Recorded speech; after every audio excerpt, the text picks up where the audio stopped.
فبأي آلاء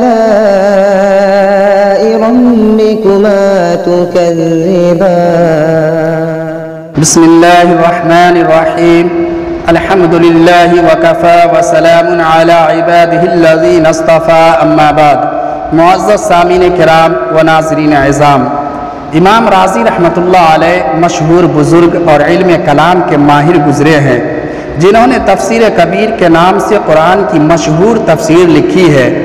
اس تفسیر میں صرف سورہ فاتحہ کی تفسیر 200 صفحات پر مشتمل ہے، اور اس تفسیر میں سورہ فاتحہ کی پہلی آیت الحمدللہ رب العالمین کی تفسیر کے تحت ایک واقعہ لکھا ہے کہ میں نے ایک بزرگ سے خود ان کا اپنا واقعہ سنا۔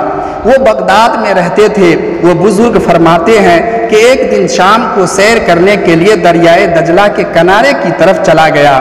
جب میں دریائے دجلہ کے کنارے چلنے لگا تو میں نے دیکھا کہ میرے آگے ایک بچھو چلا جا رہا ہے۔ میرے دل میں خیال آیا کہ یہ بچھو بھی اللہ تعالیٰ کی مخلوق ہے، اور ظاہر ہے کہ اللہ تعالیٰ نے اس کو کسی نہ کسی حکمت اور مصلحت کے تحت ہی پیدا کیا ہے۔ اب اس وقت پتہ نہیں کہاں سے آ رہا ہے، کہاں جا رہا ہے، اس کی منزل کیا ہے، وہاں جا کر کیا کرے گا۔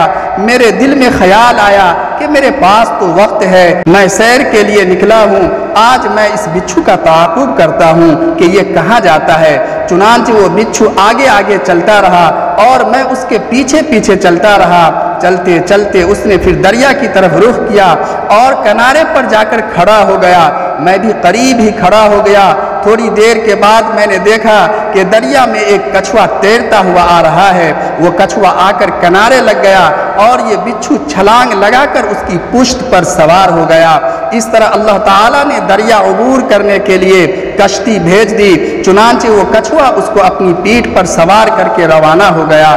چونکہ میں نے یہ طے کر لیا تھا کہ آج میں یہ دیکھوں گا کہ بچھو کہاں جا رہا ہے، اس لیے میں نے بھی کشتی کرائے پہ لی اور اس کے پیچھے روانہ ہو گیا، حتیٰ کہ اس کچھوے نے دریا پار کیا اور جا کر اسی طرح دوسرے کنارے جا کر لگ گیا اور وہ بچھو چھلانگ لگا کر اتر گیا۔ اب بچھو آگے چلا اور میں نے اس کا پھر تعاقب کرنا شروع کر دیا۔ آگے میں نے دیکھا کہ ایک آدمی ایک درخت کے نیچے سو رہا ہے۔ میرے دل میں خیال آیا کہ شاید یہ بچھو اس آدمی کو کاٹنے جا رہا ہے۔ میں نے سوچا کہ میں جلدی سے اس آدمی کو بیدار کر دوں تاکہ وہ شخص اس بچھو سے بچ جائے، لیکن جب میں اس آدمی کے قریب گیا تو میں نے دیکھا کہ ایک زہریلا سانپ اپنا پھن اٹھائے اس آدمی کے سر کے پاس کھڑا ہے اور قریب ہے کہ وہ سانپ اس کو ڈس لے۔ اتنے میں یہ بچھو تیزی کے ساتھ سانپ کے اوپر سوار ہو گیا اور اس کو ایک ایسا ڈنک مارا کہ وہ سانپ بل کھا کر زمین پر گر پڑا اور تڑپنے لگا۔ پھر وہ بچھو وہاں سے کسی اور منزل پر روانہ ہو گیا۔ اچانک اس وقت اس سونے والے شخص کی آنکھ کھل گئی اور اس نے دیکھا کہ قریب سے ایک بچھو جا رہا ہے۔ اس نے فوراً ایک پتھر اٹھا کر اس بچھو کو مارنے کے لیے دوڑا۔ میں قریب ہی کھڑا ہوا یہ سارا منظر دیکھ رہا تھا، اس لیے میں نے فوراً اس کا ہاتھ پکڑ لیا اور اس سے کہا کہ تم جس بچھو کو مارنے جا رہے ہو یہ تمہارا محسن ہے اور اس نے تمہاری جان بچائی ہے۔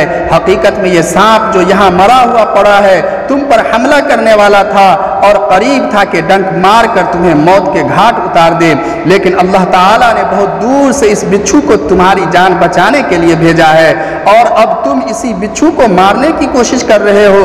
وہ بزرگ فرماتے ہیں کہ میں نے اس روز اللہ تعالیٰ کی ربوبیت کا یہ کرشمہ دیکھا کہ کس طرح اللہ تعالیٰ اس بچھو کو دریا کے دوسرے کنارے سے اس شخص کی جان بچانے کے لیے یہاں لائے۔